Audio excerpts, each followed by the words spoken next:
Stop scrolling, because that is the crispiest Filipino crispy pata you ever see.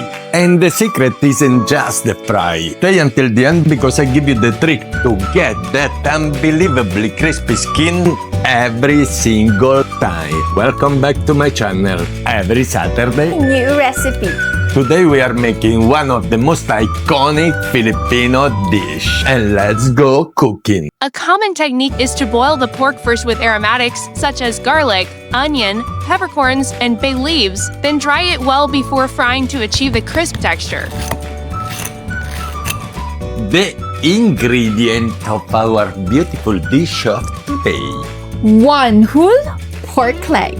If you got it, with the feet, much better, 1.7 kg, 2 kg, that's the weight. 1 tablespoon of peppercorn. 1 medium-sized onion. Medium-sized onion. And 1 full head of garlic. Filipino love garlic. 3 pieces of bay leaves. Cooking oil for deep frying. Of course, don't forget your salt to taste. As a tip of today, because I'm a professional, if you want the perfect crispy and golden brown skin, 1 spoon of lay water. Follow till the end, I will explain you how. And that's it. And that's it. That's it. Start with the pork leg. Wash it thoroughly under running water, making sure to clean it properly. Remove any air using a razor or knife. After washing, place the pork leg in the pressure cooker. Then cut the garlic head in half. The onions, just cut them in 4. Then add your salt, the peppercorn, and the 3 bay leaves. Add the other ingredients to the pot, the garlic, the onions. Then pour the water and make sure the water is enough to cover the whole pork leg. Then it's time to put on our pressure cooker. For these pork legs around 2 kg, it will take 1 hour, but of course you can check. Make sure it's tender but not too tender that it will be soggy, because we're still going to cook it later. Once your pork leg is tender, drain it and leave it around 30 minutes. And then we're going to use the lye water. So, taking care, use a brush. Remember to brush just the skin with your lye water. I'm a professional, what to do? Then rest it in the fridge for 5 hours or better overnight. Brush the skin with vinegar because it will also help for additional crispy. After that, massage the whole butter with the salt.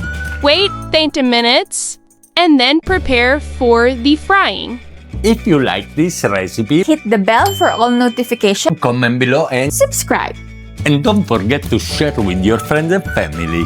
Crispy pata is a Filipino dish made from a whole pork leg, usually the hock and knuckle, that is boiled until tender, then deep fried until the skin becomes crackly and crisp. The contrast is the main attraction: shatteringly crispy skin outside, juicy and fatty meat inside. It is often served with a dipping sauce made from soy sauce, vinegar, onions, chili, and sometimes sugar or citrus. The dish is strongly associated with Filipino celebrations, family gatherings, and restaurant-style Filipino cuisine. Look at that. Super crispy skin, golden brown outside, unbelievably juicy inside. That's the one, guys. There is no crispy pata without a dipping sauce. The most important part of this recipe without is not a proper crispy pata. And what we need? Half cup of vinegar. 2 tablespoons of soy sauce. 1 small onion. Half teaspoon of crushed peppercorn. This is optional, but for us, it's a must. Chili. You don't want to use it, do what you want, but make the difference. 1 Thai chili. The name comes from Spanish influence. pata means leg, foot, while crispy describes the fried texture. A fun bit of food history, crispy pata is a good example of how Filipino cooking often transforms inexpensive cuts of meat into special occasion dishes through slow cooking and careful preparation. Golden crunchy skin with juicy, flavorful meat inside. Perfect for family gathering, celebration, or whenever you are craving for something extremely satisfying. And that's it. Don't forget, this is Life in Full Flavor, your channel for comfort food. If you like this recipe, please ring the bell for all notification, comment below, and subscribe.